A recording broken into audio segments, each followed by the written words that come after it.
Симона, не наследовала если душе окаянная, непространное одержание, яко же и отец, имела если на земли оставления.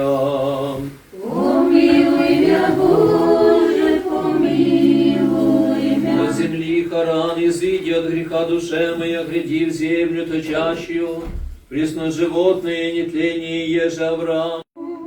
Помилуй меня, Боже, помилуй меня.